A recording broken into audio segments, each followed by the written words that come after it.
Assalamualaikum warahmatullahi wabarakatuh. Perkenalkan, nama saya Suryani. Saya salah satu dosen untuk mata kuliah Kalkulus 2. Pada kesempatan kali ini saya akan membahas mengenai persamaan diferensial order 1, persamaan diferensial Bernoulli, dan persamaan diferensial order 2. Nah, yang pertama adalah persamaan diferensial linear order 1. Jadi, bentuk umumnya ya, bentuknya adalah seperti ini. Jadi ada turunan pertama, kemudian ada suatu fungsi dalam x, y sama dengan fungsi dalam x gitu ya. Nah, kemudian PD ini bisa saya tuliskan menjadi seperti ini ya. Jadi PXY min QX DX min QX DX plus DY ini sama dengan 0 ya, ada sama dengan 0 ya. Nah, ini adalah PD tidak eksak gitu ya. Jadi ini adalah PD tidak eksak sehingga cara penyelesaiannya itu kalian harus mencari faktor pengintegralnya. Jadi sama persis ketika kita berbicara tentang PD dengan faktor pengintegral seperti itu ya.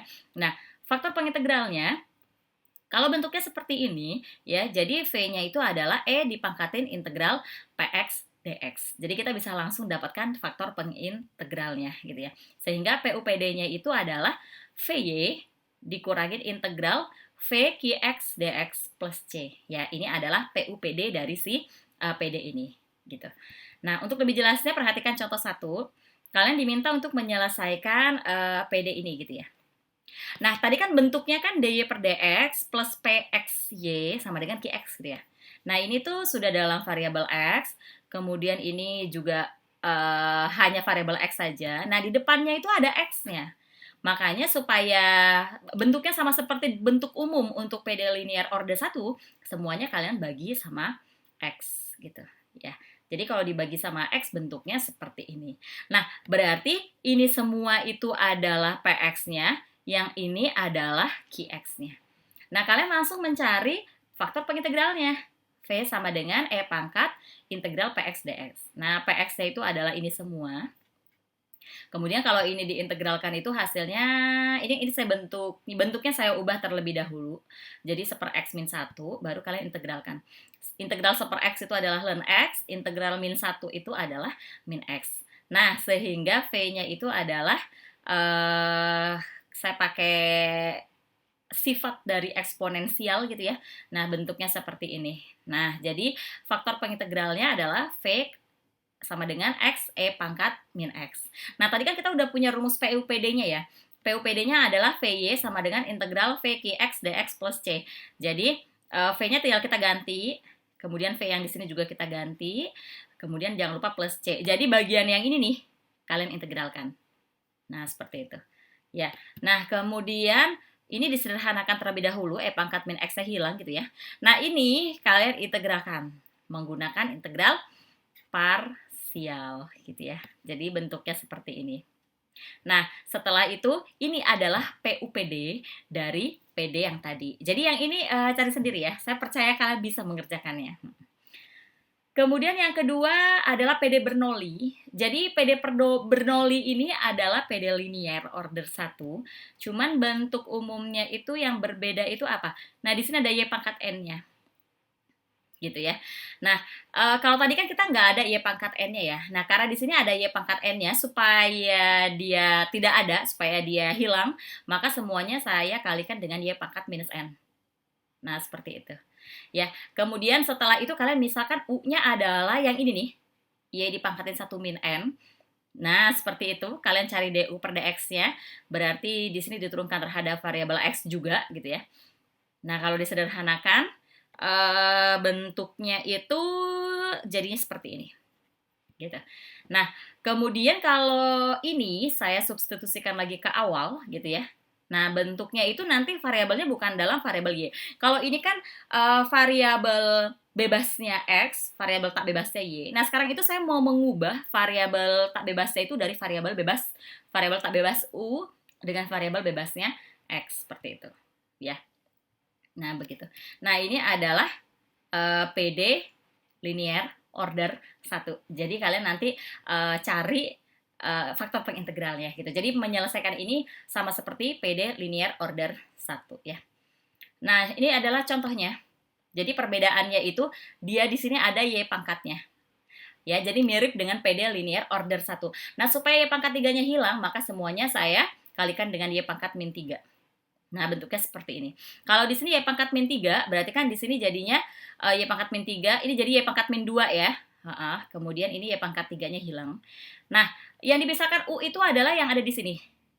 Gitu. Jadi U-nya Y pangkat min 2. Nah, setelah itu cari DU per DX. Ya, seperti ini, min 2Y pangkat min 3. Jadi, masih ingat turunan kan ya? Nah, sama persis mengerjakannya seperti itu. Kemudian kalian jadikan Y pangkat min 3 DY per DX. Seperti ini. Gitu ya. Nah, kemudian kalian substitusikan lagi ke awal. Ya, jadi ini nanti berubah jadi min 1/2 DU per DX. Kemudian yang ini juga berubah jadi 1/XU sama dengan X pangkat 3. Nah, kalau semuanya saya kalikan dengan min 2, hasilnya seperti ini. Nah, baru ini adalah PD linear order 1. Cari faktor pengintegralnya gitu ya. Nah, faktor integralnya itu adalah V sama dengan E dipangkatin integral PX dx gitu ya. Dimana PX-nya itu adalah ini semua nih, sama minusnya ya. Kemudian ini adalah QX-nya. Nah, seperti itu. Jadi V-nya adalah E pangkat min 2 ln X. Karena integral dari 1/X itu adalah ln X. Nah, kita peroleh PUPD-nya. Ini kita sederhanakan dulu ya. Pakai sifat logaritma min 2-nya naik dari pangkat X. Kemudian kita peroleh V-nya itu X pangkat min 2. Nah, baru kita cari PUPD-nya gitu. Nah, PUPD-nya itu adalah VU, bukan VY lagi ya, karena tadi variabel tak bebasnya udah saya ubah dalam variabel U. Jadi VU sama dengan integral VQX dx plus C. Nah, V-nya kita ganti 1/X kuadrat U dan seterusnya. Nah, ini kita integralkan, tapi kita sederhanakan dulu bentuknya. Gitu ya. Baru kita integralkan berarti min X pangkat 2 ya. Kemudian jangan lupa variabel tak bebas kita di awal itu adalah Y dan variabel bebasnya adalah X, maka U-nya ini kembalikan lagi ke pemisalan. Nah, seperti itu ya. Jadi ini kalau saya sederhanakan ya. Nah, ini adalah PUPD dari PD Bernoulli yang tadi gitu. Bisa difahamin ya cara menyelesaikan PD linear order 1 sama PD Bernoulli. Kemudian untuk PD order 2 ya, bentuk umumnya itu seperti ini. Pada dasarnya seperti itu ya. Jadi PXY double aksen plus QXY aksen plus RXY sama dengan SX gitu ya. Jadi ada Y double aksen, ada Y aksen, ada Y, walaupun nanti pada kenyataannya bisa jadi Y aksennya itu tidak ada, artinya koefisiennya itu 0 gitu ya. Nah, di sini saya pecah menjadi 2 kasus. Kalau SX sama dengan 0, maka dia bentuknya seperti ini ya. Nah, ini adalah PD linear homogen order 1. Jadi kalau yang sebagian sebelah kanan itu 0, maka dia PD homogen. Kalau sebagian kanannya itu ada fungsi dalam variabel X, maka dia PD non homogen, tapi tetap linear gitu ya. Nah, di sini saya lebih fokuskan pembahasannya untuk PD linear homogen order 2 dengan koefisien konstan dan PD linear non homogen order 2 tetap dengan koefisien konstan. Jadi pembahasannya hanya saya batasi untuk koefisien konstan saja. Jadi seperti ini. Kalau tadi kan bentuknya di depannya ini ada suatu fungsi, bukan suatu konstanta. Nah, di sini saya batasi pembahasannya hanya untuk koefisien yang konstan. Nah, seperti itu. Ya, jadi ini satu misalkan, kemudian ini adalah A, ini suatu bilangan, B itu juga suatu bilangan, bukan suatu fungsi gitu ya. Kemudian di mana A-nya tidak boleh sama dengan 0 ya. Nah, kita misalkan kalau Y double aksennya itu, jadi turunan keduanya itu adalah R kuadrat, kemudian turunan pertama adalah R, maka kita punya bentuk seperti ini gitu ya. Nah, ini adalah persamaan karakteristiknya. Jadi kita sebut ini merupakan persamaan karakteristik gitu. Nah, solusi dari PD yang PD linear homogen ini itu dibagi menjadi 3 kasus, tergantung dari persamaan karakteristiknya. Kalau dia punya 2 akar berbeda, gitu ya, maka ini adalah solusi umumnya. Kalau dia punya hanya 1 akar dari si R-nya, dari si persamaan karakteristiknya, maka ini adalah solusi umumnya. Kalau ternyata akarnya itu adalah akar-akar kompleks, ya bentuknya seperti ini, maka solusinya seperti ini. Gitu ya. Jadi hanya dilihat dari solusi dari persamaan karakteristiknya. Nah, di sini saya berikan beberapa contoh supaya kalian bisa paham ya. Selesaikan PD berikut gitu ya. Ini berarti PD linear homogen, order 2 gitu. Nah, berarti kalian cari persamaan karakteristiknya gitu ya. R kuadrat plus 3R plus 2 sama dengan 0. Kalau bisa difaktorin, faktorin. Nah, ini bisa difaktorin. Ternyata R-nya, akar dari persamaan karakteristiknya berbeda gitu ya. Maka solusinya pakai kasus yang pertama. Nah, rumusnya yang seperti ini. R1-nya kamu ganti dengan min 2, R2-nya kamu ganti min 1, sisanya biarkan saja dalam C1 dan C2. Nah, seperti itu. Nah, ini adalah solusi dari PD yang ada di sini. Kemudian untuk contoh yang keempat, kalian diminta untuk menyelesaikan PD ini, gitu ya. Lagi-lagi kalian cari persamaan karakteristiknya, gitu. Kemudian ini masih bisa difaktorin, tapi ternyata akar karakteristiknya itu hanya 1, gitu ya. Jadi R-nya sama dengan min 2, maka ini termasuk kasus yang kedua, gitu. Jadi PUPD-nya rumusnya seperti ini. Jadi di sini ketambahan X ya. Nah, ini sama-sama R. Nah, R-nya diganti sama min 2. Nah, seperti itu. Ini adalah PUPD-nya.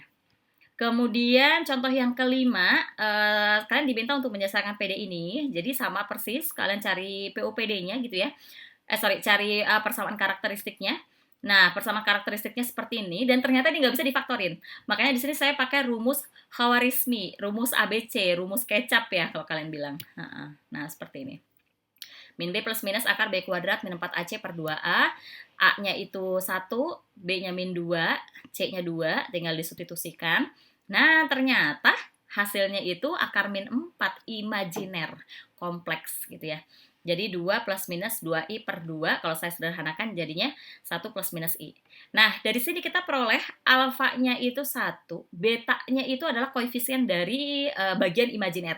Jadi alfa itu adalah bagian dari yang real, kemudian beta itu adalah bagian dari yang imajiner. Jadi yang alfanya 1, betanya juga 1 gitu ya. Sehingga PUPD-nya rumusnya kita pakai yang ini, alfanya kita ganti 1, betanya kita ganti juga dengan 1 gitu. Ya.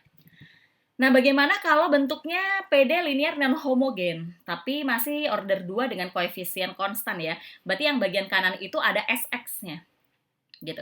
Nah, kalau seperti ini, solusi umumnya itu ternyata ada YH plus YP. Di mana YH itu adalah solusi bagian homogen ya, seperti yang barusan saya jelaskan. Kemudian YP itu adalah solusi partikularnya atau solusi khususnya gitu. Nah, untuk menentukan solusi partikular ini, di sini saya menggunakan metode koefisien tak tentu. Sebenarnya ada metode yang lain, tapi pada kesempatan kali ini yang saya bahas adalah metode koefisien tak tentu gitu ya. Nah, metode ini bisa digunakan, tapi sayangnya dia hanya untuk kasus khusus saja.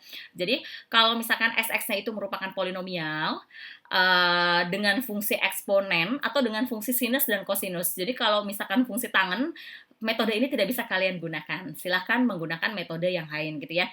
Nah, ini juga bisa jadi penjumlahan antara fungsi-fungsi polinomial dengan eksponensial, polinomial sama sinus, atau eksponensial sama sinus, eksponensial sama kosinus, nah seperti itu.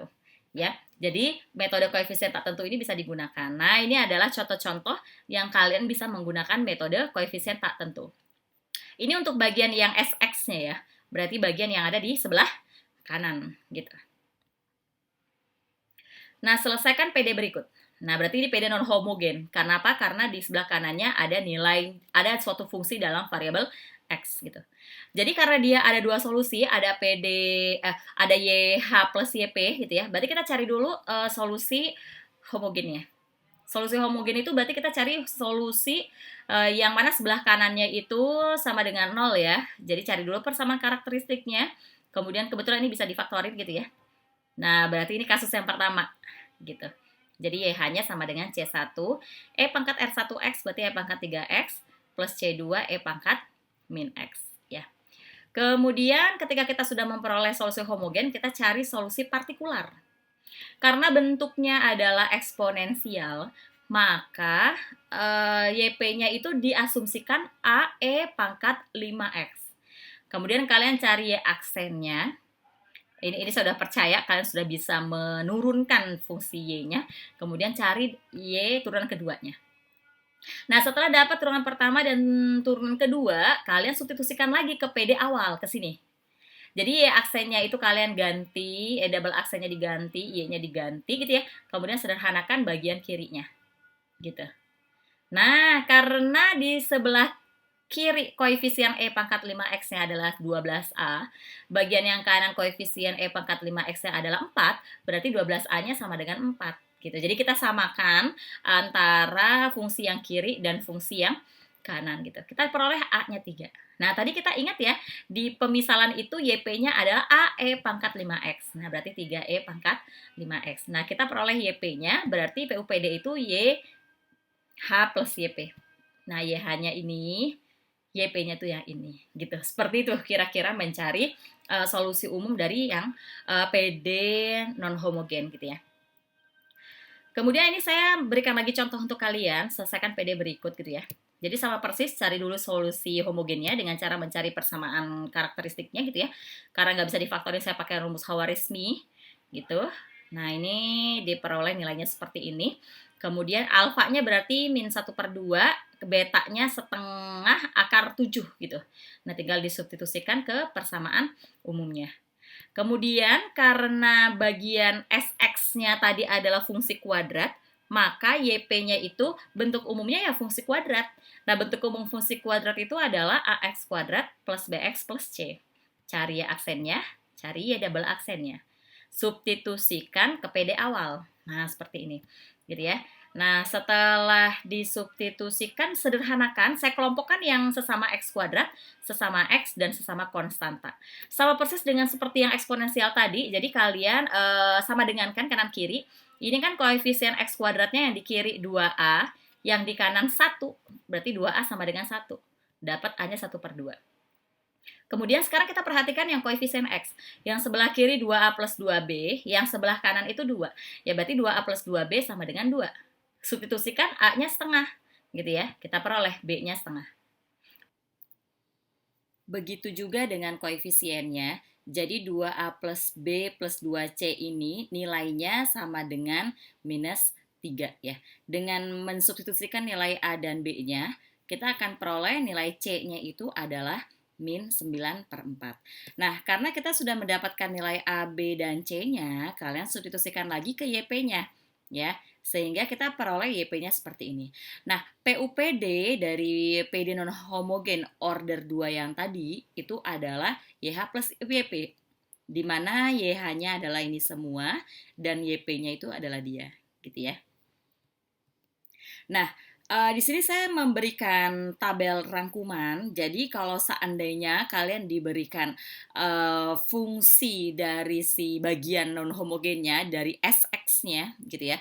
Kalau dia merupakan fungsi eksponensial E pangkat RX, kalian harus mengecek kembali apakah R itu merupakan akar dari persamaan karakteristiknya atau bukan gitu ya. Kalau dia bukan akar dari persamaan karakteristiknya, maka YP-nya itu adalah seperti ini, AE pangkat RX. Tapi kalau R itu adalah akar tunggal dari persamaan karakteristiknya, maka jangan lupa di sini dikasih X. Jadi AX E pangkat RX. Tapi kalau R itu adalah akar ganda dari persamaan karakteristiknya, maka di sini jadinya AX kuadrat. Paham ya sampai di sini?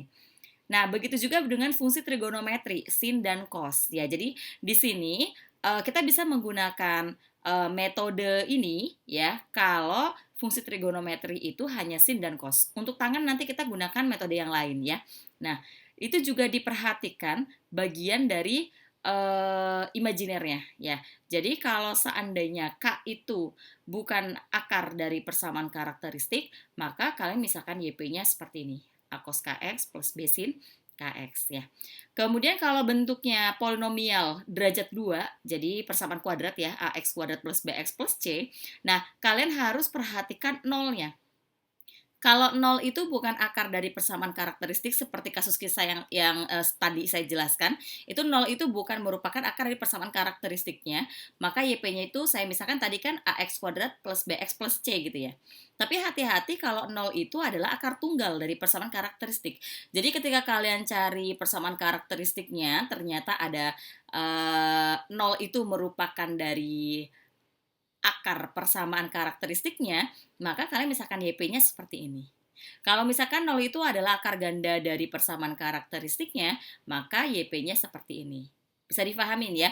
Jadi tergantung dari nilai R-nya, dari akar-akar persamaan karakteristiknya. Ya. Demikian apa yang dapat saya sampaikan pada kesempatan kali ini. Semoga bermanfaat untuk kalian semuanya.